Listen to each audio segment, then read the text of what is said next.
وَإِذَا قِيلَ لَهُمْ لَا تُفْسِدُوا فِي الْأَرْضِ قَالُوا إِنَّمَا نَحْنُ مُصْلِحُونَ أَلَا إِنَّهُمْ هُمُ الْمُفْسِدُونَ وَلَكِنْ لَا يَشْعُرُونَ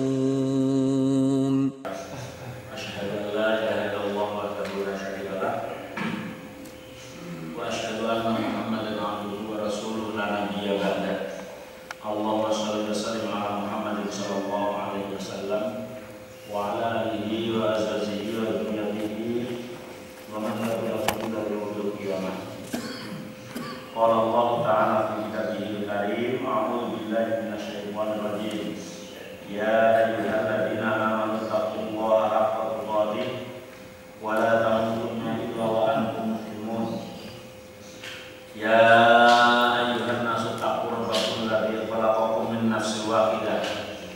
nafsi wahidah wa khalaqa minha zawjaha wa batha minhuma rijalan katsiran wa nisaa wattaqullaha alladzi tasaaluna bihi wal arham innallaha kana 'alaikum raqiba. Ya ayyuhalladzina amanu taqullaha wa qulu qawlan sadida yuslih lakum a'malakum wa yaghfir lakum dhunubakum wa man yuti'illaha wa rasulahu faqad faza fawzan 'azima. Fala fa inna khairal hadis kitabullah wa khairal hadi hadi Muhammadin sallallahu alaihi wasallam wa syarrul umuri muhdatsatuha wa kullu muhdatsatin bid'atun wa kullu bid'atin dhalalatun wa kullu dhalalatin finnar. Hadirin wa hadirat rahimani wa rahimakumullah, sampai pada surat Al-Baqarah ayat ke-11-12. Kemarin ayat ke-10 ya. A'udzu billahi minasy syaithanir rajim. Wa idza qila lahum la tufsidu fil ardi qalu innama nahnu muslimun. Ala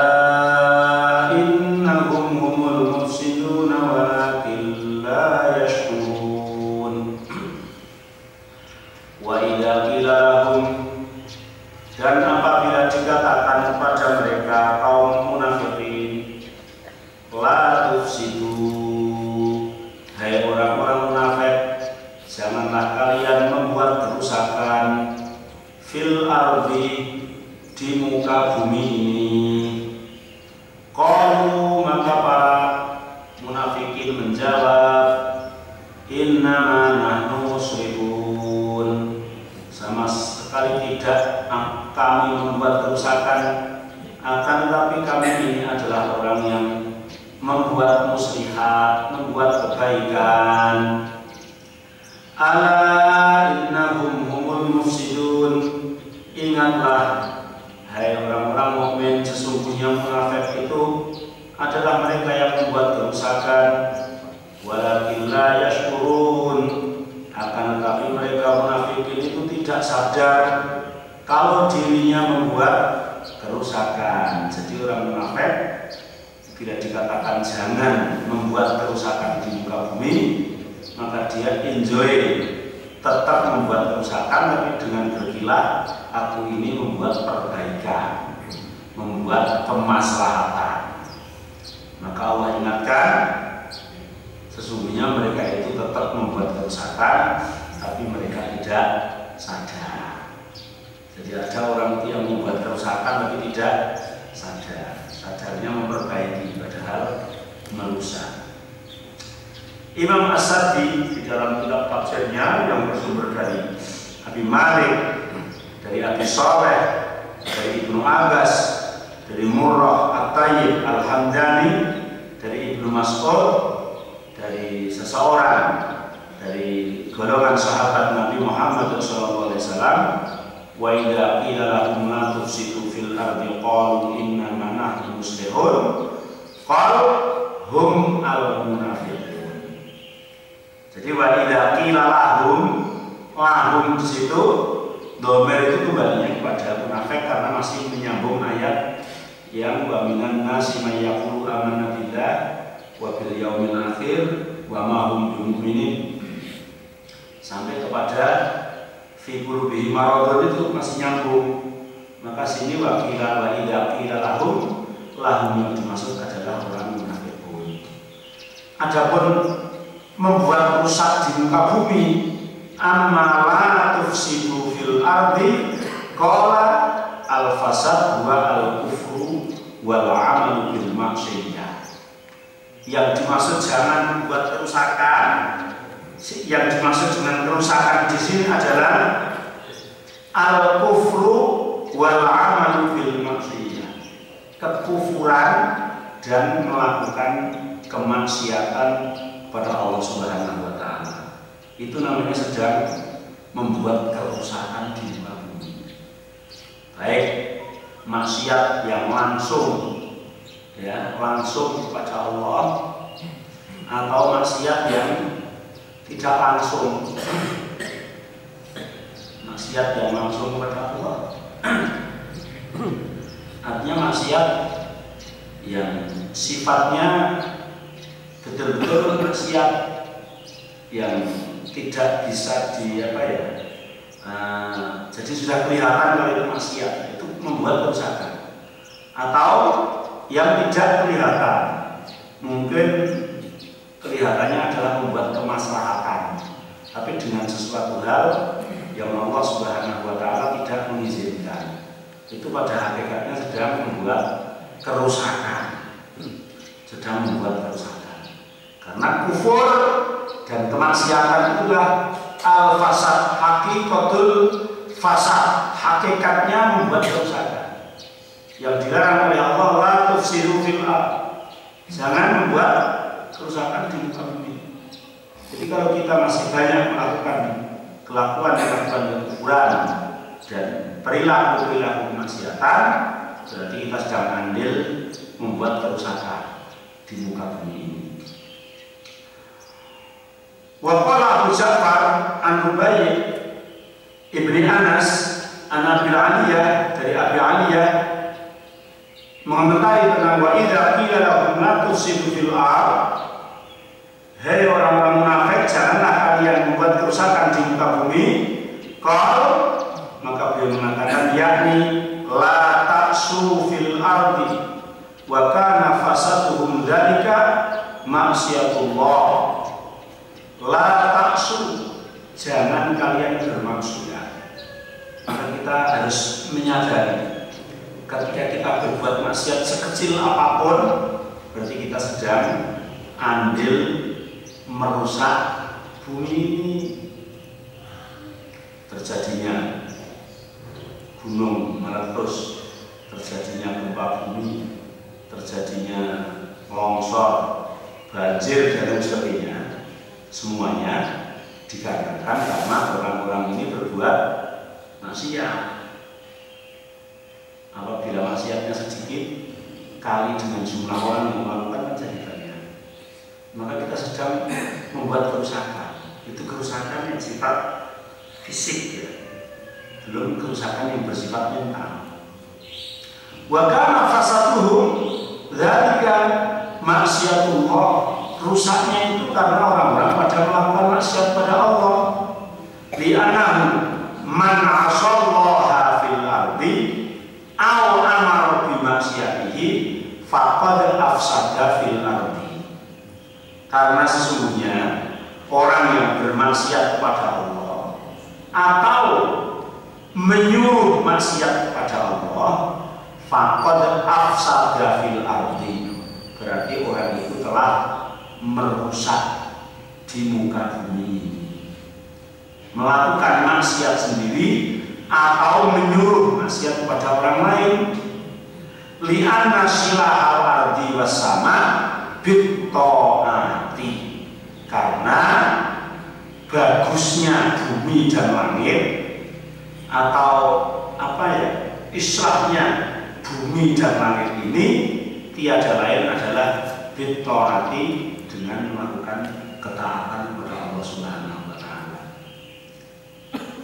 Jadi kalau kita menampakkan dohir kita ini baik, tapi di belakang yang ditapakkan pada orang-orang itu ternyata kita berbuat maksiat, maka kita masuk ke dalam ayat ini.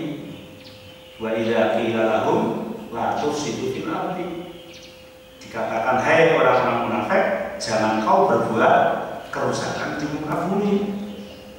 Karena berbuat kerusakan yang dimaksud adalah maksiat kepada Allah Subhanahu wa taala. Qala Ar-Rabai Ibni Anas wa Qatadah wa qala Ibnu Jurayj an Mujahid, dari Imam Mujahid, wa idza qila lahum la tufsidu fil ard, bila dikatakan kepada orang-orang munafik, la tufsidu fil ard, jangan membuat kerusakan kalian di muka bumi. Qala idza raqibu maksiatallah faqila lahum la taf'alu kadza wa kadza. Idza raqibu maksiatallah, apabila seseorang, apabila mereka telah melakukan kemaksiatan, raqibu itu dari kata raqiba yang kaku. Kalau arti harfiahnya adalah mengendarai. Kalau mengendarai maksiat itu berarti yang melakukan maksiat, melakukan maksiat. Idza raqibu maksiatallah, apabila orang-orang melakukan kemaksiatan kepada Allah, faqila lahum la taf'alu kadza wa kadza, kemudian diucapkan kepada mereka, la taf'alu kadza wa kadza, kamu jangan melakukan maksiat ini dan itu. Ini itu maksiat, ini itu nggak boleh. Qalu innama nahnu 'alal huda musyrikun. Mereka mengatakan, sesungguhnya kami ini berada di atas petunjuk dan kami ini adalah orang yang membuat kemaslahatan. Realitanya sebenarnya ada orang maksiat, dan ketika ditegur mereka mengatakan, aku ini sedang membuat kemaslahatan di muka bumi. Pokoknya orang pembisnis, ya, terus dalam bisnisnya masih kecimpung dengan riba. Ketika ditegur, kamu itu walaupun usaha maju, tapi karena masih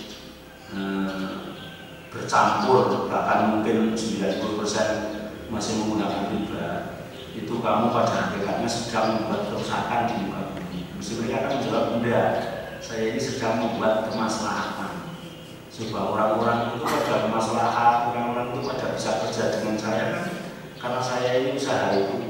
Coba kalau saya kemudian sekarang nggak main riba, apakah mereka bisa kerja? Nah, jadi maksiat ketika ditegur, mereka akan menjawab bahwa saya ini adalah sedang membuat kemaslahatan. Begitu juga hal-hal yang lain, banyak sekali orang yang sedang melakukan kemaksiatan, ketika ditegur mereka menjawab sedang membuat kemaslahatan. Begitu juga kemaksiatan yang sifatnya tidak banyak diketahui oleh umum. Ada seorang ulama mengatakan maksiat di tengah-tengah ibadah. Nah, itu lebih orang-orang tidak ngerti. Maksiat di tengah-tengah ibadah atau maksiat dengan ibadah itu sendiri. Satu, ibadah yang tidak ada contohnya dari Rasulullah SAW, tidak ada contohnya dari para sahabat, para tabi'in, hakikatnya mereka sedang melakukan maksiat, tapi ketika ditegur mesti innama nahnu musyrikun. Saya sedang membuat kemaslahatan. Sebagaimana zaman Ibnu Musayyab, ada seorang yang melakukan sholat qobliyah subuh lebih dari 2 rakaat, karena dalilnya kan rakaat fajri khairun minad dunya wa ma fiha. 2 rakaat sholat fajar qobliyah subuh lebih utama daripada dunia seisinya. Maka dia menganalog, kalau 2 rakaat saja itu dunia seisinya, bagaimana kalau 4 rakaat, bagaimana kalau 6 rakaat. Maka seorang laki-laki ini melebihi dari apa yang dicontohkan Rasulullah.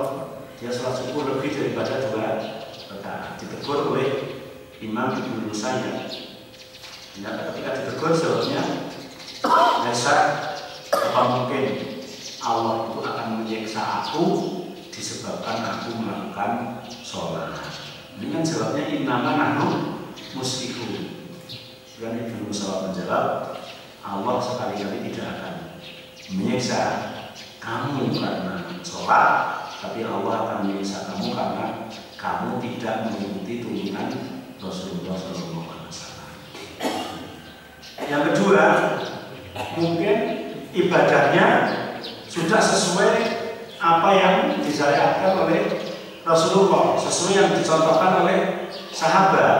Tapi akan tetapi di dalam hatinya ada tendensi lain, ada tujuan-tujuan yang bukan karena Allah. Ini juga hakikatnya sedang membuat kemaksiatan. Rasulullah pernah menegur bahwa besok di akhir zaman itu ada suatu amalan umatku yang sangat aku takutkan, yaitu syirik asghar, syirik yang kecil. Apa itu syirik yang kecil? Yaitu ibadah karena tujuan kepada selain Allah. Mungkin kita semangat dalam ibadah, semangat dalam melakukan perintah-perintah Allah, semangat dalam melakukan ketaatan, tapi karena ada tujuan-tujuan lain yang bukan tujuan karena Allah Subhanahu wa Ta'ala, maka hakikatnya adalah sedang membuat kerusakan di muka bumi. Biasanya orang yang seperti itu ketika ditegur akan menjawab innama nahnu musyrikun. Ini namanya maksiat yang tidak kelihatan, maksiat yang lebih parah tapi banyak yang tidak tahu. Kalau maksiat makan riba, maksiat zina, maksiat mencuri, maksiat jadi begal, maksiat korupsi, itu semua orang tahu kalau itu maksiat. Tapi maksiat di luar itu yang banyak orang tidak tahu, yaitu maksiat di tengah-tengah ibadah tadi. Bisa ibadah yang tidak ada contohnya, bisa ibadah yang ada contohnya tapi tidak bertujuan karena Allah. Ini yang sulit dimengerti kalau kita tidak jeli dan tidak belajar. Taunya ibadah, ternyata maksiat. Ketika ditegur, jawabannya innama nahnu musyrikun. Ini kan apa toh? Saya sedang membuat kemaslahatan toh, biar ini dan ini. Masya Allah. Idza raqibu maksiatallah faqila lahum ma tusidu kada wa kada qalu innama nahnu alal huda musyrikun. Gimana toh? Kok aku dianggap merusak? Wong aku ini membuat kemaslahatan kok. Yang saya lakukan semuanya kan baik. Dan baik itu menurut siapa? Karena kalau kebaikan selain syariat itu memang relatif. Kebaikan selain syariat itu relatif. Kalau menurut saya yang paling baik itu topinya hitam kayak Pak Presiden, ya. Nah, terus ada jeda hitam kayak itu saya nggak baik. Saya harus yang putih gaul-gaul gitu kan itu ya. Relatif gitu. Iya, itu Pak Joko saya harus yang putih biar kayak orang Arab ya. Ini selain syariat. Begitu juga baju. Tapi kalau syariat baik dan buruknya ada standarnya. Al-khairu ma yuhsinuhu syar'u wa syarru ma yubtiluhu syar'u. Kebaikan adalah yang dianggap baik oleh syariat, kejelekan adalah yang dianggap jelek oleh syariat. Kita masih ingat ada 3 sahabat yang mendatangi istrinya Rasulullah SAW menanyakan tentang kuantitas ibadahnya Rasulullah Sallallahu Alaihi Wasallam. Ya Aisyah, bagaimana ibadahnya Rasulullah? Kuantitas jumlah ibadahnya Rasulullah itu kayak apa? Maka Aisyah menjelaskan begini dan begini. Ternyata 3 orang sahabat itu tidak puas. Rasulullah ibadahnya hanya sebegitu ya. Terus dia berpikir, walaupun ibadahnya sedikit kan Rasulullah, Nabi. Nah kalau kita, kalau ibadahnya seperti itu, apakah nanti kita tidak rugi? Kita harus lebih dari apa yang dilakukan oleh Rasulullah SAW. Maka para sahabat 3 orang itu salah satunya bersumpah pada dirinya, wallahi demi Allah, aku akan sholat malam selama hidup, tidak akan pernah tidur ketika malam. Yang satunya bersumpah, wallahi demi Allah, saya akan selalu berpuasa terus di siang hari, tidak akan pernah berbuka. Yang satunya lagi bersumpah, aku tidak akan menikah selamanya demi untuk menghambakan diriku kepada Allah Subhanahu wa Ta'ala. Ini kalau secara akal kan sangat bagus.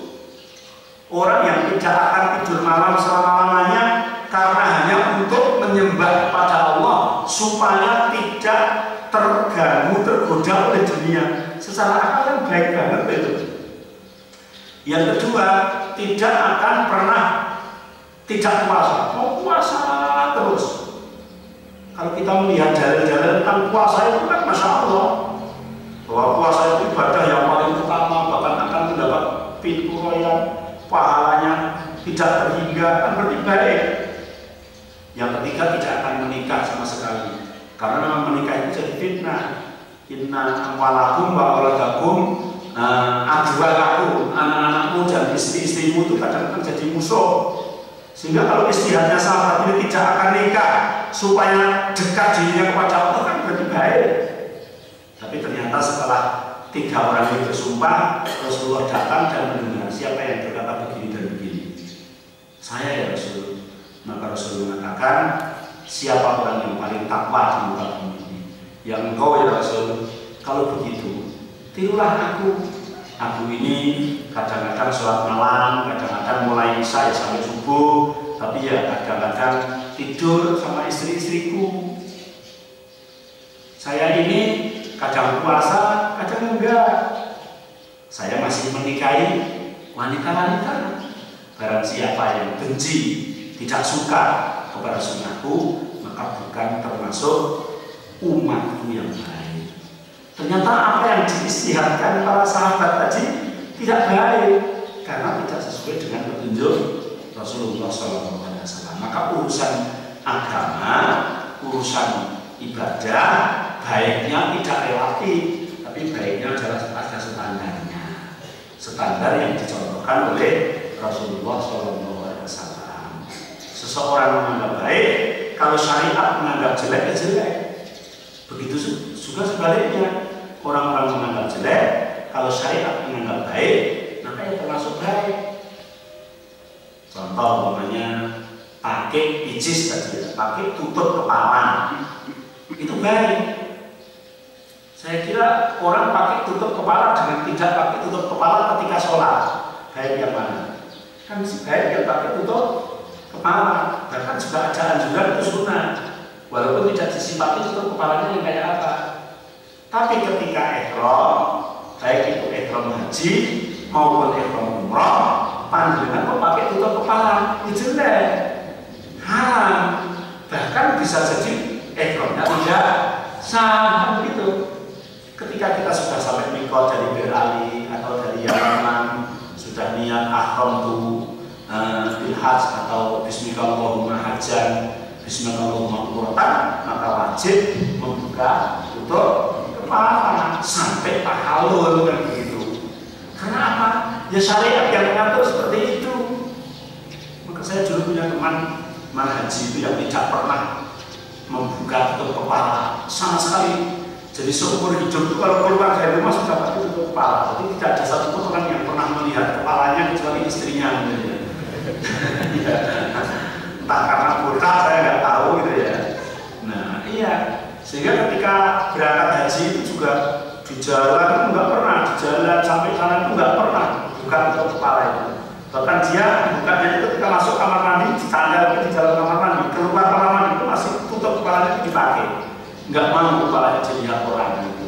Nah, saya ngancam juga nanti kalau sampai nanti saya akan melihat kepala engkau. Ternyata iya sampai Ali aja sekarang mau niat lepas untuk kepalanya, lepas ternyata botak ya. Ini artinya ada sesuatu hal yang ketika syariat menyatakan itu tidak boleh, itu tidak baik, ya tidak baik. Kalau syariat mengatakan tidak baik, ya itu baik. Itu urusan masalah ibadah. Beda kalau urusan di luar ibadah, maka relatif. Asalkan tidak bertentangan dengan syariat juga, walaupun bukan ibadah. Contohnya ibadah pakaian, kok sukanya kita yang apa namanya buka aurat, itu kan sudah terkenal larangan permasalahannya, gitu ya. Terkenal larangan. Asalkan tidak terkenal larangan, tidak masalah. Yang mau pakai polos, yang mau pakai lorek-lorek, mau pakai merah, mau pakai hijau, kan nggak ada larangan. Karena nggak ada larangan, ya sesuka dengan suka-suka lah, mana yang kau sukai, relatif namanya. Tapi urusan agama ada standarnya. Jadi tidak harus sholatnya orang Jawa kayak begini, sholatnya orang Sunda kayak begini, sholatnya orang Madura kayak begini, sholatnya orang Inggris kayak begini, ya benar ya. Karena satu-satu dari ujung barat sampai ujung timur Muslim sholatnya sama, ya sama. Karena Rasulullah mengatakan shollu kama ra'aitumuni usolli, sholatlah kalian sebagaimana kalian melihat aku sholat. Kalau zaman Rasul melihatnya ya langsung melihat Rasulullah rukuk, i'tidal, sujud. Kalau sekarang melihat hadisnya, melihat sunnahnya yang dibawa oleh para ulama.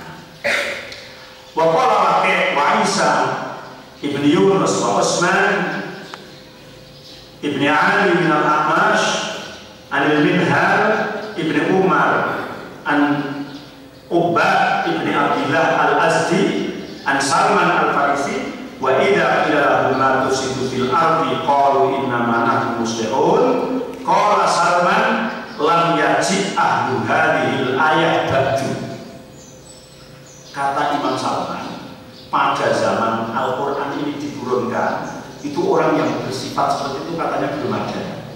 Lam yaji ahlu hadhil ayah ba'du.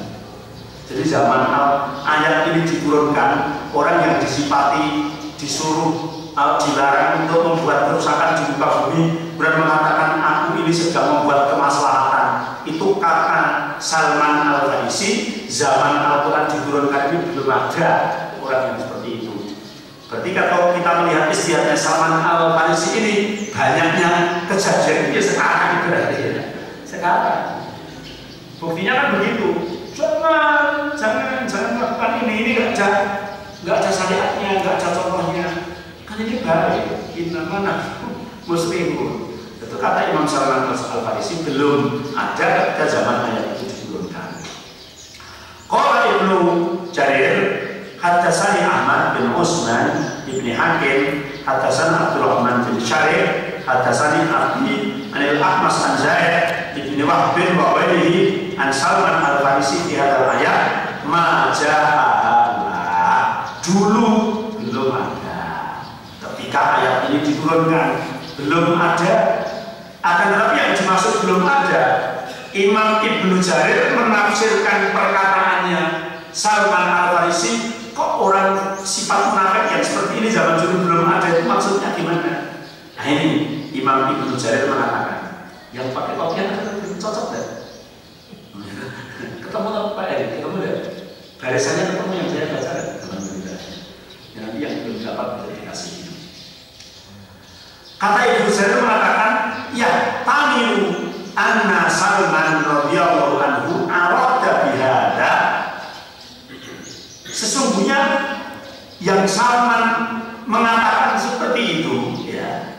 Ya tamilu anna Salman radhiyallahu anhu arada bihada, menghendaki mengatakan bahwa zaman itu belum ada. Yang dimaksud annalladzina ya'tuna bihadhihi sifat a'dhamu fasadan minalladzina kanu fi zaman Nabi sallallahu alaihi wasallam.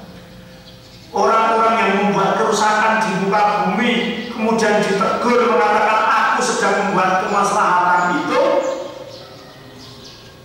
membuat kerusakannya jauh lebih besar dibanding apa yang dilakukan orang-orang munafik di zaman Nabi Muhammad SAW. Artinya memang ya belum ada, itu maksudnya belum ada yang seperti yang akan datang. Zaman Nabi sudah ada munafik. Kalau kita melihat kemarin sebutkan ada Abdullah bin Sabah, ada Abdullah bin Salul, ya, bin Ubay bin Salul. Itu kan kalau kita melihat sejarahnya bisa parah, tapi ternyata zaman akhir itu akan lebih parah lagi. Karena memang tipu muslihatnya lebih mengena. Seperti zaman sekarang aja, gagasan redup dulu kemarin Islam liberal, ya. Ketika didatangkan kemudian dia awalnya mengatakan bahwa semua agama adalah sama, tapi setelah diundang dia berpihak, siapa yang mengatakan semua agama sama? Dia nggak sama dong. Agama Islam punyanya masjid, agama Kristen punyanya gereja, agama Yahudi punyanya sinagog, itu tetap beda. Dia yang mengatakan sebenarnya, saya tidak mengatakan agama itu semua sama. Yang saya katakan adalah semua agama itu benar. Jadi ya dia kan pintar ya. Semua agama itu benar. Kalau tidak benar, dia tidak diikuti umatnya. Jadi benar. Karena di setiap agama itu ada kebenaran. Di sana ada larangan ini, ada perintah ini. Semuanya menyembahnya adalah kepada Tuhan. Ya. Maka semua agama adalah benar. Karena repot. Anti terus ini itu. Kemudian zaman ini lagi ada gagasan masih pro kontra. Ada gagasan Islam Nusantara. Ada jadi jin di jaringan Islam liberal, karena ada jin. Jaringan Islam Nusantara, ya. Nggak tahu itu kayak begini terus disematkan kepada masyarakat, dan akhirnya masyarakat tidak tahu mana, sehingga akan kacau balau. Maka benar apa yang dikatakan Ibnu Jarir, zaman Nabi sudah ada munafik, sudah ada yang membuat kerusakan, tapi kerusakannya tidak lebih parah, tidak lebih besar daripada yang datang zaman belakangan. Maka kita harus waspada. Coba, kalau zaman itu ada Hamzah, zaman itu ada Umar bin Khattab, zaman itu ada Abu Bakar, zaman itu ada para sahabat yang Masya Allah, ya, tidak dipertanyakan lagi kualitas keimanan dan keilmuannya. Dengan adanya munafik yang merusaknya belum begitu besar saja, mereka sudah merasa prihatin, mereka sudah merasa takut, sehingga banyak berdoa kepada Allah Subhanahu wa Ta'ala, kemudian melaksanakan perbaikan-perbaikan. Bagaimana sekarang kualitas kita seperti ini kemudian dihadapkan dengan munafik yang lebih besar daripada yang ada di zaman Nabi Muhammad SAW. Maka fitnahnya akan lebih besar sekali kalau kita tidak mendapat pertolongan dari Allah Subhanahu wa Ta'ala. Orang akan mudah tertipu, mudah tergoyah, mudah meninggalkan agamanya ini dengan tidak terasa. La annahu anni annahu lam yamdi mimman tilka sifati ahadun. Tidak yang dimaksud itu orangnya atau personnya pada zaman itu tidak ada sama sekali. Ada, tapi yang datang setelahnya, datang belakangan lebih besar daripada apa yang dilakukan pada zaman Nabi Muhammad SAW. Imam Ibnu Jarir juga mengatakan, fa'ahdun nifaq mufsiduna fil ard bimaksiyatihim fiha rabbahum.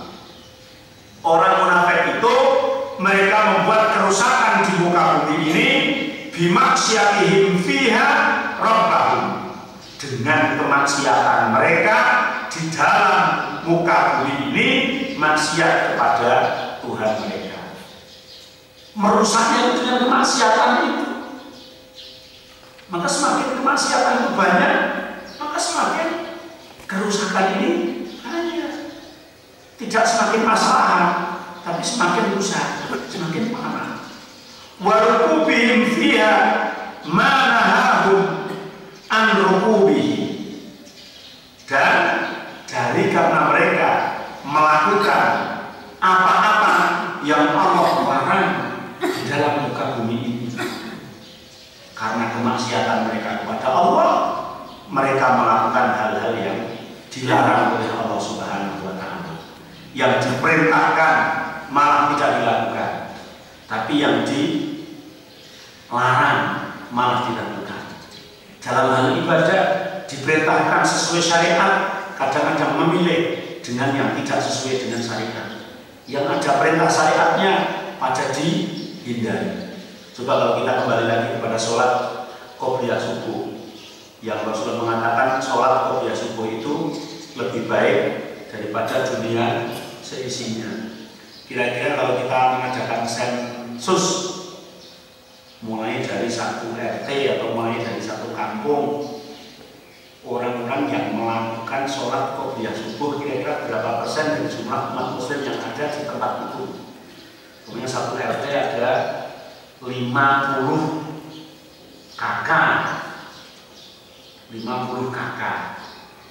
Itu kalau 50 kakak itu kalau personnya mungkin ada hampir 100 ya, karena suami, istri, anak kan begitu. Kira-kira kalau sensus yang melakukan sholat qobliyah subuh rutin berapa persen, berapa persen kira-kira? Kira-kira aja. Nanti kita sensus beneran.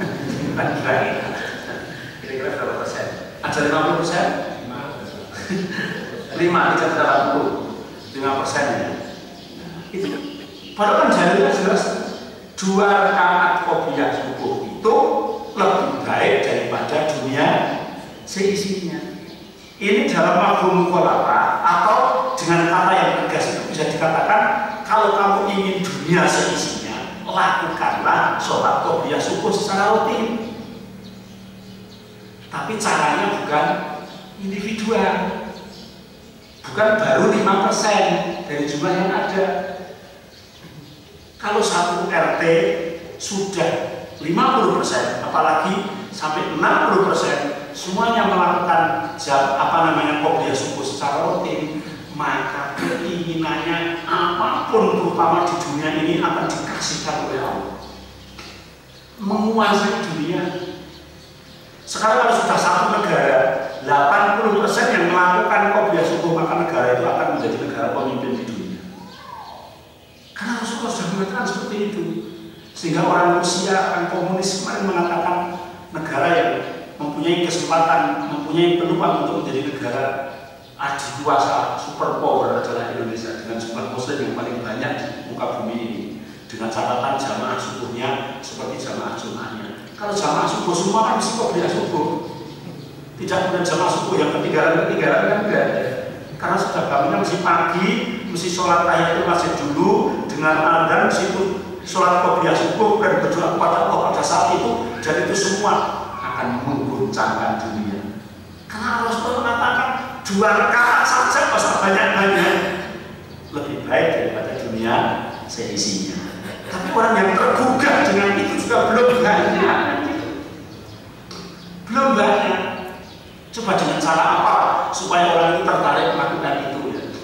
Apakah kita melakukan kegiatan-kegiatan harus ditaruh pagi dari mulai jam 4 gitu ya? Sebenarnya orangnya itu jam subuh dan qobliyah subuh. Bahkan sekarang itu banyak sekali orang yang menyelenggarakan kegiatan, bahkan kegiatannya itu kegiatan keagamaan, tapi justru menerjang daripada apa yang dilarang oleh Allah, dan malah kadang-kadang juga meninggalkan apa yang diperintah oleh Allah. Kemudian kegiatan keagamaan tak apa yang bersifat agama di situ malah kadang-kadang ada musik, ada campur gaul laki-laki perempuan, apalagi itu mengundang rahmat Allah, saya kira kan masalah. Kemudian kadang-kadang melewati waktu sholat sehingga yang laki-laki jadi tidak jamaah masjid, yang perempuan kadang-kadang jadi entah sholat atau enggak. Ya jelas mengundang murka Allah. Tapi ketika dikatakan la tufsidu fil ardh, jawabnya gimana? Innama nahnu muslimun. Nah ini permasalahannya ini. Sehingga belum akan maju Islam ini kalau belum kembali kepada apa yang disyariatkan oleh Allah, oleh Rasulullah, sehingga melakukan suatu ibadah-ibadah yang nilainya tinggi, yang betul-betul tagnya langsung dari Rasulullah SAW. Itu kadang-kadang belum berjalan yang seperti itu, banyak yang belum berjalan. Makanya orang munafik ini merusak di muka bumi karena maksiatnya kepada Allah karena melakukan larangan-larangan yang dilarang oleh Allah. Maksiat kepada Allah melakukan yang dilarang. Wa tadyi'ihim faraidahu, dan mereka menyia-nyiakan kewajibannya, entah kewajiban yang bersifat sholat, kewajiban yang bersifat materi zakat, kewajiban-kewajiban yang bersifat melindungi dan lain sebagainya. Banyak orang yang sudah menyia-nyiakan kewajibannya. Kewajiban dianggap sepele sekali, padahal kewajiban dari Allah Subhanahu wa Ta'ala itu hakikatnya sedang merusak agama. Wa syakkihim fi dinihim, dan mereka malah meragukan agamanya, meragukan kepada agamanya. Wa may yatawakkal 'ala Allah fa huwa hasbuh, barang siapa yang bertawakal kepada Allah maka Allah akan memberikan kecukupan. Tapi tawakalnya kepada Allah malah ragu. Saya kalau tawakal kepada Allah ini nanti ya mau masak apa ini, beras tidak ada, besok mau kebutuhan ini, maka akhirnya tawakalnya dipindah kepada selain Allah. Tawakal kepada atasan, tawakal kepada pejabat, tawakal kepada orang kaya, bahkan ironis lagi ada yang tawakal kepada orang bodoh. Ya, orang bodoh itu siapa? Paranormal. Paranormal itu kan paranormal. Paranormal itu belum normal itu ya tidak normal, ya. Tidak normal. Makanya kan paranormal ada yang menggelari diri dengan bodoh, Joko bodoh, masih tiru aja. Kalau Joko pintar, ya, insya Allah itu. Kadang malah tawakalnya kepada yang tidak benar, meragukan kepada janji Allah, meragukan kepada agamanya. Berarti orang yang seperti itu adalah orang yang hakikatnya sedang merusak di muka bumi. Alladzi la yaqbalu min ahadin amalun illa bitasdiq bihi, yang Allah tidak mungkin akan menerima amal dari seseorang kecuali amalan itu bitasdiq, dengan membenarkan, meyakini apa yang dibawa oleh Allah, wal iqrar, meyakini bihaqiqatihi, dengan hakikat kebenaran. Kemudian bakin bihim al-mu'minin, orang munafik merusak di muka bumi ini di samping dengan meragukan agamanya, wakan bihim al-mu'minin, mereka mendustakan kaum mukminin, dinasihati oleh kaum mukminin, dinasihati hal-hal yang benar, dia menganggap angin lalu. Kalau dalam bahasa Jawa disebut bungen tuwo, mlebu kuping kanan 12 mlebu kuping kiwa. Tidak ada akalnya sama sekali. Jadi kita ngaji, kita belajar, kita mendengarkan ceramah, mendengarkan nasihat, tapi tidak merubah dirinya. Atau dalam istilah zaman sekarang disebut, banyak sekarang itu yang mengistilahkan tontonan jadi tuntunan, tuntunan jadi tontonan. Sing tuntunan itu kan harus dituntun, ya. Al-Quran, Sunnah Rasulullah, sikap kaum muslimin hanya diingat saja. Wah, jamaahnya api ya, kalau rame ya, kan nggak ikut gabung, ya. Karena menjadi tontonan saja. Iya, wah itu jadi orangnya orangnya, tapi nggak mau niru, nonton aja. Yang tontonan jadi tuntunan. Sekarang kalau kita melihat pakaian kampung-kampung itu kan hasil dari mana? Hasil dari melihat di televisi. Ya, artis ini pakai kayak gini ditiru, ya. Padahal artis lain pakai itu dong syuting wrong. Di luar syuting dia pakainya biasa, tapi ditiru orang itu dipatu pergi ke pasar, keluar itu stres. Iya toh, artis itu kayak gitu kan ketika syuting banget. Di luar syuting saya nggak pakai rapinya kayak gitu, malah ditiru ke pasar, ke sawah, malah dipakai. Masya Allah, dia salah. Ya Allah. Ini karena apa? Tontonan dijadikan jadi tuntunan, salah. Masya Allah. Nih, apa namanya? Bakin bihim al-mu'minin, ketika dinasihati malah mendustakan. Bapaknya begini loh, ini yang benar seperti ini. Kamu nanti ini pakaian perempuan harus kayak begini, ya. Kamu orang laki-laki ya, jenggotnya dipanjangkan dong. Kemarin itu saya ngobrol-ngobrol sama teman, dilihatkan orang Jepang, ada kabar gembira ini. Siapa itu? Iparnya Tony Blair, perjalanan ke mana?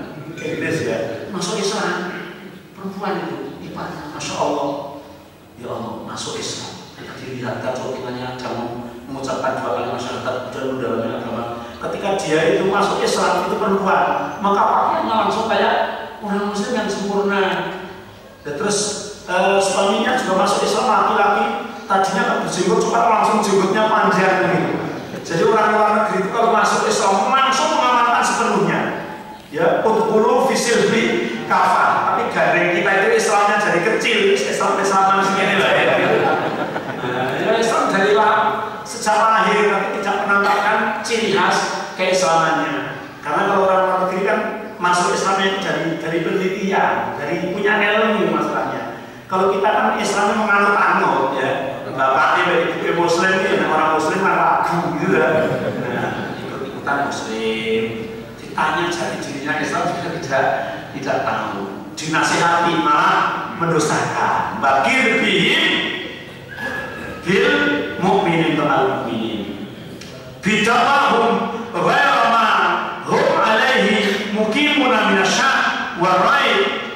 Tapi dia berkilah atau berbelit ya mendustakan kaum mukminin, tapi dia mengklaim dirinya itu tidak seperti apa yang dikatakan oleh orang mukmin itu. Wong aku ini sedang membuat kemaslahatan, aku itu tidak ragu, aku itu tidak ini, hanya kemaslahatan begini loh, masalahnya kok begini, orang kalau kan seperti itu semua kok bisa harus begini ya, itu berkilah seperti itu. Wa murahirabihim ahdal takdir billah. Bahkan orang-orang munafik itu membantu membantu kemunculannya, membantu kekuatannya orang-orang yang ahli mendustakan Allah wa kutubihi, dan mendustakan kitab Allah wa rasulihi, dan mendustakan putusan-putusan Allah ala awliya illah. Bahkan orang yang mendustakan atas wali-wali Allah itu dibantu oleh orang munafik itu, dibantu. Kalau Abdullah bin Salul, Abdullah bin Sabah membantu orang-orang Yahudi pada saat itu. Orang sekarang iya, jaringan Islam liberal kan membantu Yahudi. Iya, ngajinya di Chicago, ya, Amerika Serikat. Sana itu ada ulamanya hafal tafsir, hafal hadis, tapi cara mereka untuk menyesatkan. Maka kan sering saya katakan dulu pada zaman tahun berapa itu ada Stanley, Snowden, itu adalah ulama-ulama tanpa syahadat, ulama tanpa syahadat. Dia apa orang itu apa? Tapi hidayah belum menyapa, dia diperalat. Sehingga ada Universitas Islam yang di Chicago itu kan Universitas Islam dalam rangka menghancurkan Islam. Tapi orang-orang nggak tahu kalau kita sudah kuliah di sana pun sudah begini lah. Terus orang yang mana segini gitu ya, gila. Masya Allah. Jadi mereka malah membantu dalam rangka untuk memusuhi, merusak kaum muslimin. Tidak wajar bila dari kasabila, kalau dia mendapatkan jalan untuk membantu ke sana, dia semangat ke sana. Fadzalika ifsadul munafiqin fil ardh, kayak begitu itu yang merusak, ya, merusak di muka bumi ini, sehingga timbulnya peperangan, timbulnya kekacauan, timbulnya tidak keamanan di muka bumi. Semuanya adalah karena tipu daya orang munafik. Iya, tipu daya orang munafik. Coba sekarang kan kalau tiba-tiba orang non muslim akan menghancurkan muslim, perang melawan agama, belum bisa. Maka yang diadu domba orang muslim, ya, orang muslim diurusan saja tentang akidahnya, sehingga nanti antara orang muslim dengan orang muslim sendiri yang berkelahi, yang perang, sehingga Timur Tengah memanas bergejolak, tidak pernah timnya malah siapa itu adalah orang-orang munafik. Masa bahaya sekali. Ada Yaman, ada Mesir yang sampai sekarang juga belum stabil, ya. Ada Suriah, ada Libya, ada Tunisia, Masya Allah, dan sekitarnya semuanya bergoncang. Siapa yang menjadi menghidupkan api gejolak Indonesia? Ya, jalan adalah kaum munafikin. Begitu juga di kampung kita, di Indonesia, kalau kita nggak waspada, orang munafik itu yang akan selalu membakar api permusuhan seperti itu. Wahum yahsabuna annahum ya bifi'lihim dari kamu musyrikuna fiha. Akan tetapi mereka mengatakan aku ini adalah orang yang berbuat masalah. Kenapa? Wa hadzal qalahu Hasan. Imam Hasan mengatakan begini, fa inna minal fasadi fil ardi ittikhadul mu'minin al kafirin awliya. Di antaranya adalah kerusakan di muka bumi ini karena orang-orang mukmin sudah membuat perlindungan pada orang-orang kafir. Yang dijadikan perlindungan adalah orang-orang kafir. Padahal Al-Quran mengatakan walladzina kafaru ba'duhum awliya'u ba'd. Sesungguhnya orang-orang kafir itu adalah saling melindungi satu sama lain. Illa taf'aluhu, kalau kamu tetap melakukan itu, meminta perlindungan pada orang kafir, takun fitnatun fil ardi, kamu akan mendapat fitnah yang besar di muka bumi, wa fasadun kabir, dan kerusakan yang sangat besar. Karena antara orang kafir dengan orang kafir saling melindungi satu sama lain. Kalau kemudian ada orang Islam yang minta perlindungan, orang Islam sudah menjalin hubungan yang sangat erat pada orang Muslim, ya jalan hakikatnya mereka itu akan mengadu domba. Nanti akan terjadi fitnah yang besar dan terjadi kerusakan yang sangat besar. Faqata Allahul mu'alata bainal mu'minin wal kafirin. Maka Allah memutus hubungan orang mukmin dengan orang kafir itu diputus.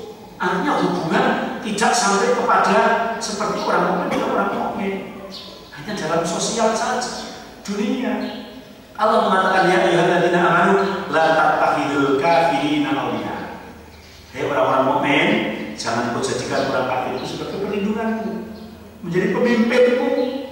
Coba kalau sekarang pemimpinnya seorang kafir, kayak apa jadinya? Jakarta ya. Nah sekarang kita harus waspada, bisa jadi ya. Nah di Jakarta ada gereja yang dihancurkan oleh gubernurnya, oleh Mas Ahok ya. Nah, kenapa? Karena gerejanya tidak punya IMB. Nah, ini kan seolah-olah menyinggung kita semua gereja. Padahal di balai itu nanti kan setiap bangunan yang tidak ada IMB-nya dihancurkan. Jadi kita banyak yang tidak ada. Nah, kita harus mati. Karena apa? Al-Quran dilarang. Ya ayyuhalladzina amanu la tattakhidul kafirina awliya. Jelas. Hei orang mukmin, kalau kamu mengaku beriman, jangan jadikan orang-orang muslim itu menjadi pemimpin, pelindung, rusak, ngotot untuk dia. Padahal jelas, pemimpin Islam zalim, pemimpin non muslim adil. Pilih yang mana?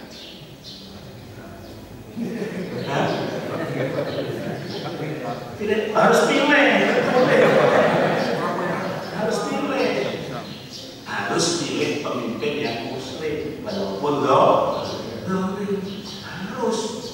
Karena kalau kita pilih pemimpin yang non muslim, yang kafir, jelas tidak menerjang Al-Quran. Dan seadil-adilnya juga belum apa ya? Seadil yang kita harapkan, mesti kedoliman itu ada. Kalau pemimpin muslim sedolim-dolimnya tidak melarang orang, ya. Karena kita muslim tidak melarang orang melakukan ketaatan kepada Allah, tidak melarang orang melakukan aktivitas melakukan jamaah, tidak melarang sholat id. Kira-kira kalau pemimpinnya muslim tidak ada larangan sholat id, orang muslim ketika Idul Fitri tidak ada.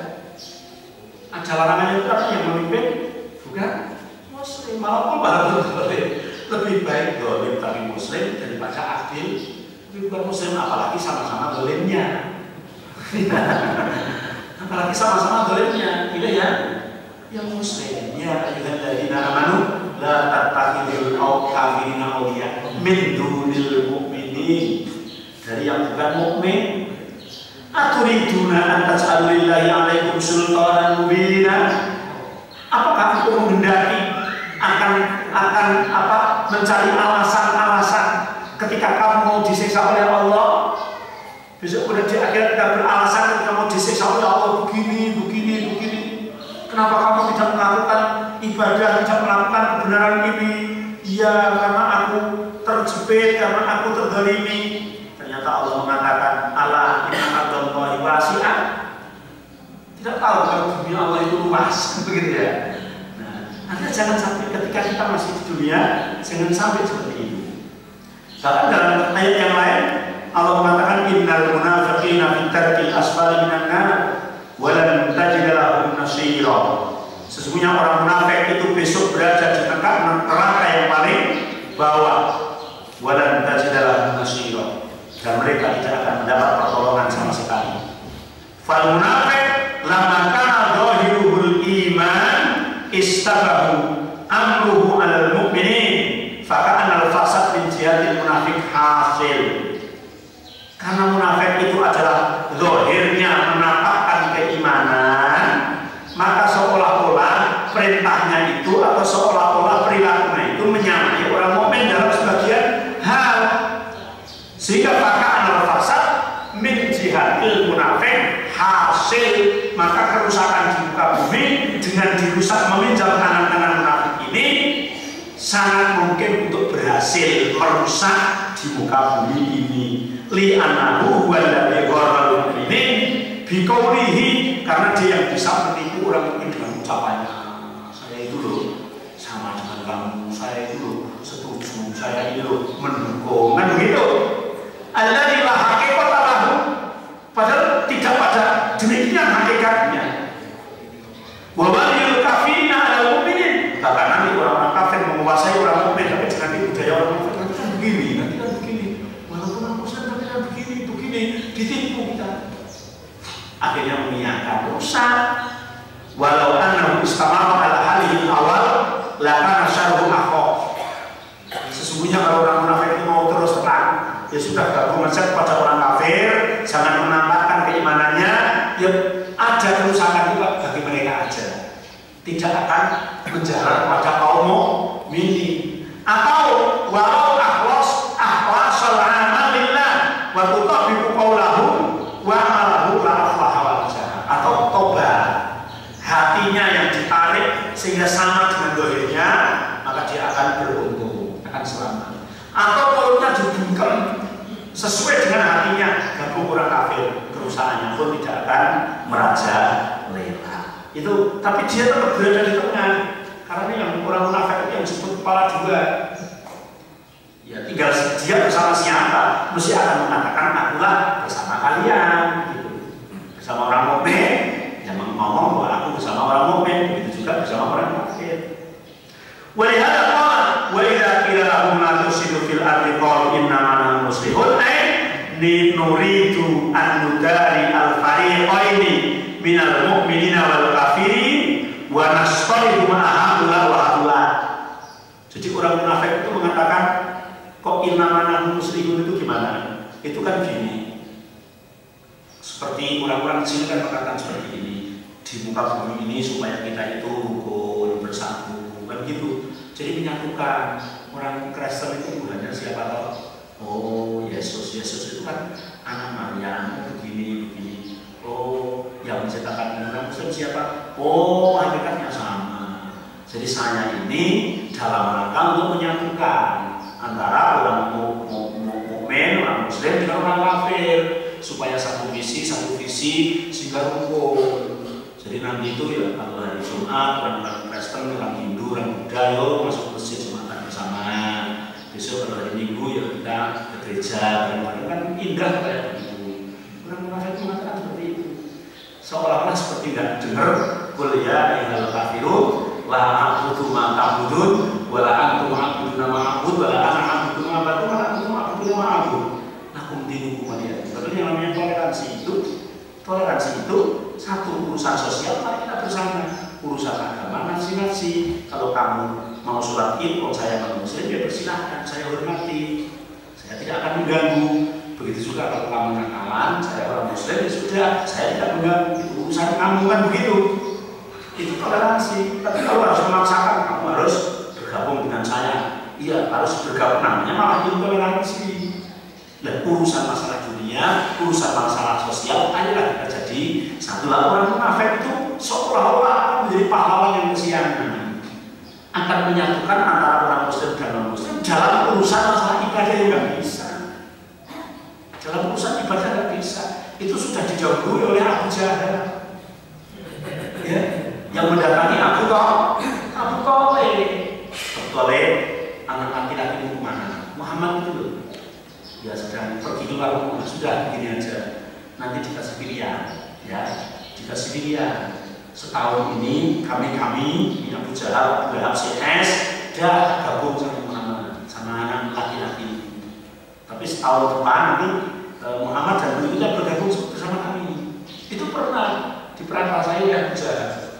Dan setelah Abu Jahal pergi, Muhammad pulang, ditanya oleh Abu Thalib, Muhammad aja datang, paman-pamanmu pada kesini, minta begini-begini.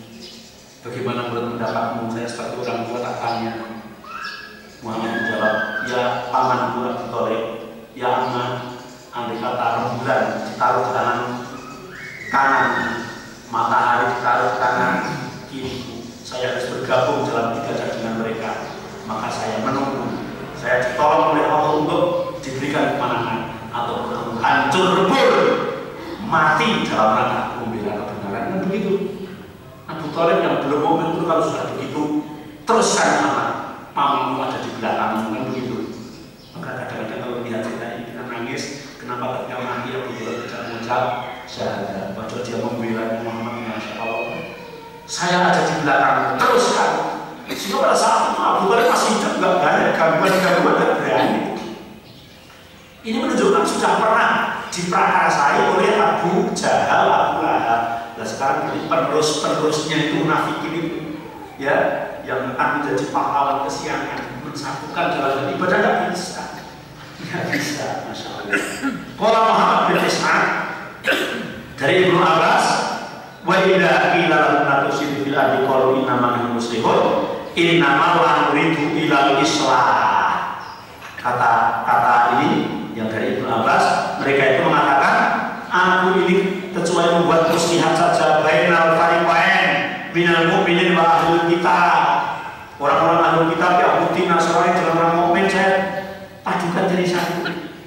Ala innahum humul mufsidun walakin la yashkurun. Tetapi mereka adalah yang merusak tapi tidak mengerti kenapa, karena kebodohannya. Masya Allah, karena kebodohannya. Ala inna hadzal ladzi yaqtamiduna wa yazumuna annahu Islam. Itu yang dia pegang, yang dia yakini, dan dia menyangka bahwa itu adalah Islam. Wa huwa ainul fasad, bahwa itulah hakikat daripada kerusakan. Dia mengatakan Islam, tapi itulah hakikat dari kerusakan. Walakin min juhlihim, karena kebodohan mereka, la yashuruna bi qawlihi fasadan. Mereka tidak tahu kalau itu adalah dalam rangka merusak, karena memang kebodohan mereka. Bodoh ini ya, bisa jadi tahu, tapi kemudian ditutup-tutupi oleh setan. Bisa tidak tahu. Maka kalau Al-Quran mengatakan innama yakhshallah min ibadihil ulama. Orang yang ulama, orang yang pandai, orang yang pintar adalah orang yang takut kepada Allah Subhanahu wa Ta'ala. Dan orang munafik itu hakikatnya adalah orang yang bodoh, walaupun dia setinggi apapun dalam pendidikannya, ilmunya, bahkan mungkin hafal Al-Quran, hafal tafsir, hafal hadis pun hakikatnya bodoh, tidak tahu kebenaran, sehingga dia melakukan perusakan, anggapannya dia melakukan perbaikan. Semoga Allah senantiasa memberikan pertolongan kepada kaum mukminin, kaum muslimin di muka bumi ini dan juga di Indonesia ini, sehingga kita tetap dalam keadaan kedamaian, kita dalam keadaan mendapat petunjuk melakukan ibadah yang sesuai syariatnya Rasulullah SAW, yang akhirnya menjadi hamba Allah, yang Allah ridho kepada kita dan kita pun ridho kepada Allah, akhirnya masuk dalam surganya Allah. Amin ya rabbal alamin. Persilahkan kalau ada pertanyaan yang akan datang, insya Allah ayat 13.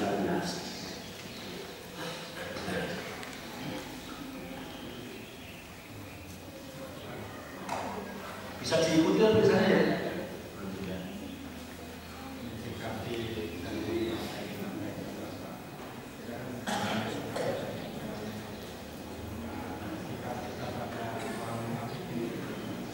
Sikap kita pada orang munafik ya sebagaimana ayat sebelumnya kemarin, seperti sikap Nabi Muhammad terhadap orang munafik.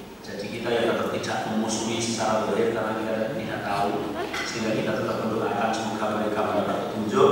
Yang kedua, kita tetap berhubungan dengan waspada. Kalau omongan nasihat-nasihatnya itu yang keluar dari syariat, yang nggak bisa kita tunggu. Mungkin kalau bisa diluruskan, kalau berani, kalau nggak berani ya kita diam dan tidak usah diikuti.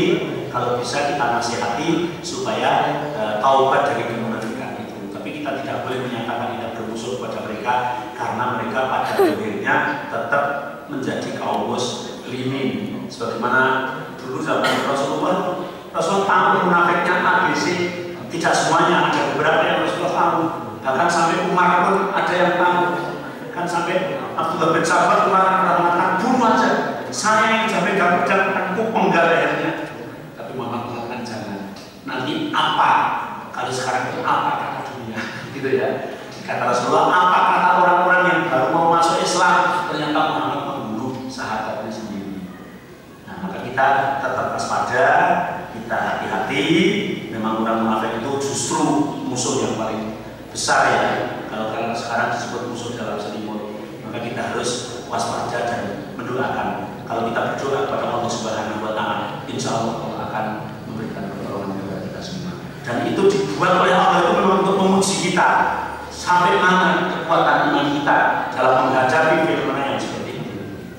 Jadi semakin ujiannya banyak, semakin tingkatannya meningkat, semakin Allah mencintai kita semua. Insya Allah.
Ternyata sampai sekarang sudah tidak ada muslimnya.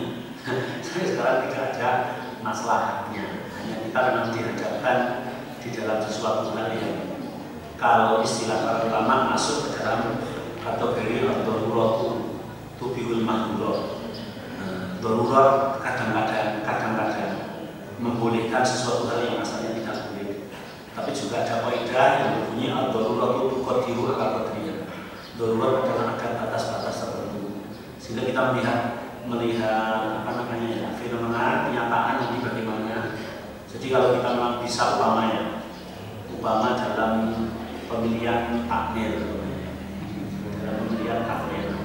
yang satu calonnya takmir ini betul-betul tidak mengindahkan kalau nanti terpilih mesti rusak.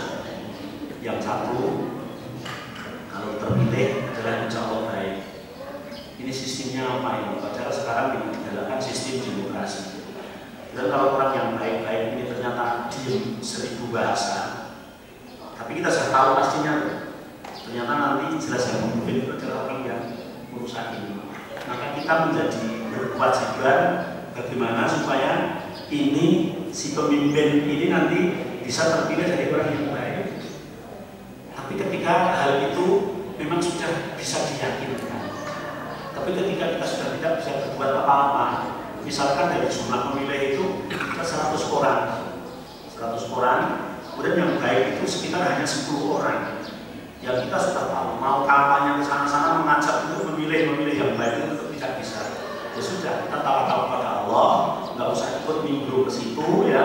Kita berdoa kepada Allah Subhanahu wa Ta'ala, semoga yang jelek tadi ditunjukkan oleh Allah untuk menjadi orang yang baik. Karena memang kadang-kadang kita terjebak terhadap sistem-sistem yang kita tidak bisa menghindar. Makanya kalau Pak Kiai Misbah Mustafa, yaitu adiknya Bisri Mustafa Jawa Timur, mengatakan riba itu haram. Bahkan haramnya riba itu satu dirham makan riba itu dosanya sama dengan menzinai ibunya 30 kali. Hadisnya kan mengatakan seperti itu. Tapi zaman akhir sekarang ini kata Mbak Misbah itu tidak ada satupun orang yang terhindar dari riba. Minimal adalah terkena debunya riba. Kan begitu. Maka dari itu bagaimana? Jangan seperti perkataannya orang bodoh yang mengatakan usaha yang haram saja sulit, apalagi kok suruh milih usaha yang haram. Itu adalah ucapan kufur. Maka dari itu bagaimana caranya kita tetap menghindar, berdoa kepada Allah, diminimalisir. Bagaimana cara meminimalisir? Kalau pegawai negeri, pandangan pegawai negeri kalau digaji mesti lewat bank. Ya apakah mungkin saya nggak mau buat rekening, saya pokoknya gajinya tunai aja nggak bisa. Ya kalau begitu kamu keluar dari pegawai negeri gitu ya. Nah kalau sudah punya pekerjaan lain masa. Kalau punya pekerjaan lain jadi masalah besar. Nah akhirnya kita membuat rekening, membuat ATM karena untuk menerima gaji itu. Ini kata Mbak Misbah yang cantum adalah terkena debunya riba. Jangan kemudian kita punya gaji yang banyak di situ nggak diambil-ambil karena kebutuhan kita bisa dari yang lain yang di situ supaya mengendap, supaya bunganya banyak. Yang kedua, orang mau haji bayar ONH sekarang daftar tunggunya 20 tahun, beli porsi harganya 30 juta. Bunganya berapa itu coba? 30 juta kali 20 tahun kali per tahunnya 200.000 orang. Wes coba, saya mikir lah, begitu piro, begitu hotel yang mikir Ka'bah kalau saya tahu, ya, begitu pesawat dewi, haji daftar tunggu sama memakai, tapi mana mungkin karena kita belum bisa masuk ke situ. Ibadah saja terkena di dunia riba. Dan kita nggak daftar lewat bank, mau berangkat haji sendiri nggak bisa terkena aturan, begitu ya. Nah maka hal yang seperti itu kadang-kadang menjadi terbuat. Yang penting diminimalisir. Dan sebagaimana tentang demokrasi ya itu nggak adil. Orang pelacur nilainya sama dengan ulama. Nilai dalam suara satu suara yang maksudnya begitu. Nah, kalau sekiranya kita nimbrung ke situ tidak ada manfaatnya sama sekali, tidak kita menghindar. Tapi sekiranya kita ada harapan, ada lingkup kecil yang kita ada harapan, ayo kita supaya kita yang baik ini jadi, karena kita tahu jumlah orang-orang yang baik itu lebih banyak, maka kita maju dalam rangka untuk supaya pemimpin itu terpilih yang baik. Karena memang terjebak pada sistem seperti itu yang akan sampai kapan berdoa, kita berdoa yang nantinya tetap akan kembali kepada kepemimpinan yang baik. Tapi yang jelas kalau nanti Imam Mahdi sudah turun, Nabi Isa sudah turun, negara ini makmur, berarti sudah mendekati kiamat dan begitu. Tapi kalau masih semerawut kayak gini berarti dunia masih panjang. Ya iya. Berarti kita masih panjang untuk berdakwah, panjang untuk berjihad, panjang untuk berusaha untuk mencari pahala. Ya, karena memang dunia ya seperti itu. Karena dunia itu isinya penilaian.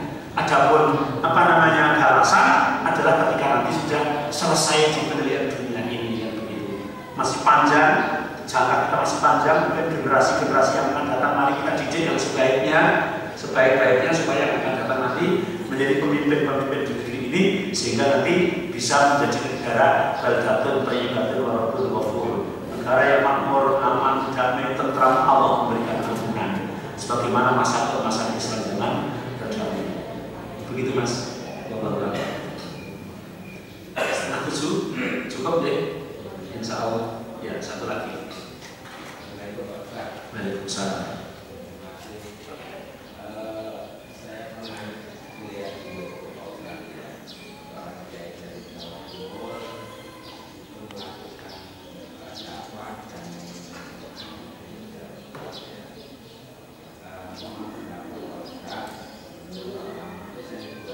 Awak melakukan dakwah dulu. Oh iya.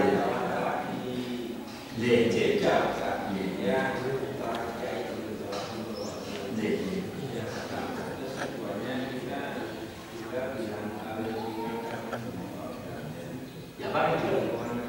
Ya. Khususnya Indonesia kan suka melakukan hal biasa,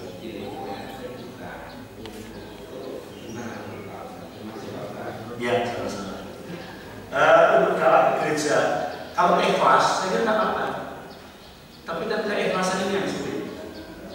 Dia inginnya supaya benar, atau dia ikhlas. Ya, dakwah itu kan kemana saja. Justru orang yang belum Muslim diajak untuk masuk Islam. Kalau bisa, kalau memang itu ikhlas, tapi jangan sampai terkontaminasi bersatu di dalam masalah peribadatan. Karena memang di Islam beda dengan di non-Muslim. Kalau di non-Muslim itu kan boleh berdakwah, mendakwai orang yang sudah punya agama, pura-pura masuk agamanya orang lain kan boleh. Itu di agama lain. Tapi kalau di Islam kan tidak diperbolehkan. Ya kalau memang ikhlas dan ada perubahan, saya mau masuk gereja kamu akan mendakwai supaya mereka masuk Islam. Boleh enggak? Kalau diperbolehkan enggak apa? Sebagaimana Profesor Dr. Zakir Naik, orang India ini sering di gereja juga dialog gitu ya, terbuka. Tapi betul-betul memang menjelaskan keislaman, kemudian mematahkan hujah mereka kalau memang menguasai. Nah kalau nggak bisa, kalau kita hanya mungkin bisanya hanya bisa-bisaan, ya. Akhirnya kalau lama-lama justru kita yang takut, atau intinya supaya enak, intinya supaya dapat materi yang lebih banyak. Saya kira itu yang akan tidak ada nilainya di dalam Islam. Contoh dada seperti itu, Profesor Dr. Zakir Naik, kadang debat itu di gereja. Kemarin akhir-akhir ini debat di Rusia, di tempat komunis ya, dengan orang terpelajar komunis yang paling pandai se-Rusia. Pertanyaannya sulit-sulit. Dr. Zakir Naik bisa menjawab 1, 2, 3, dijawab plek-plek, akhirnya apa?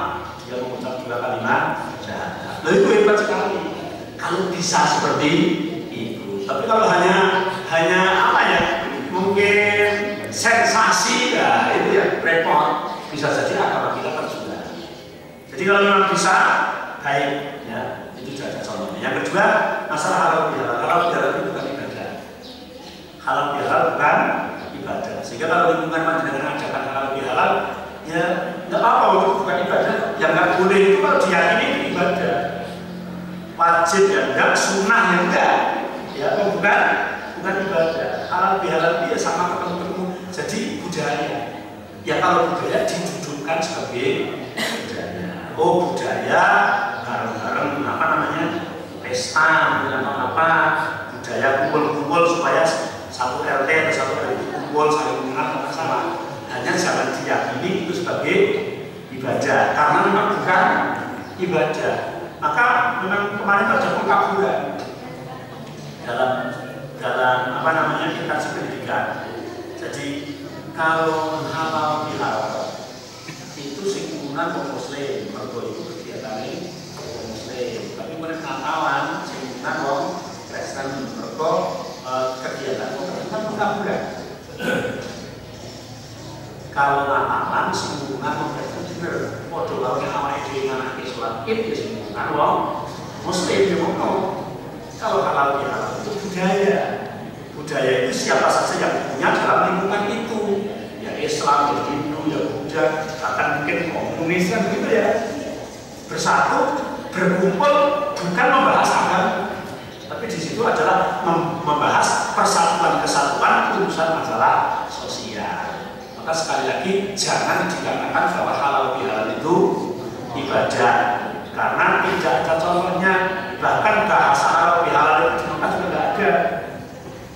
Bahasa Arab malah di Arabnya nggak ada, maka disebut bahasa yang diperkosa, ya. Bisa itu. Nah di sana nggak ada. Coba tanya orang Arab, halal bihalal nggak tahu, tadi nggak ngerti. Laisam itu gotina, bukan bahasa itu. Paling banter di sana halal bihalal itu begini mereka. Ketika dengan Mekah, dengan ada air putih di meja, nah, atau air zam-zam, ya. Panjenengan nggak tahu pemiliknya atau umum di situ nanya kepada orang halal, dia jawab halal. Oke. Itu iya, biarlah aja kayak gitu. Dengan keluar dari masjid sandalnya hilang, masih ada sandal yang banyak. Nanya teman-temannya di pemiliknya halal, mereka jawab halal pakai aja. Bahkan sampai di toko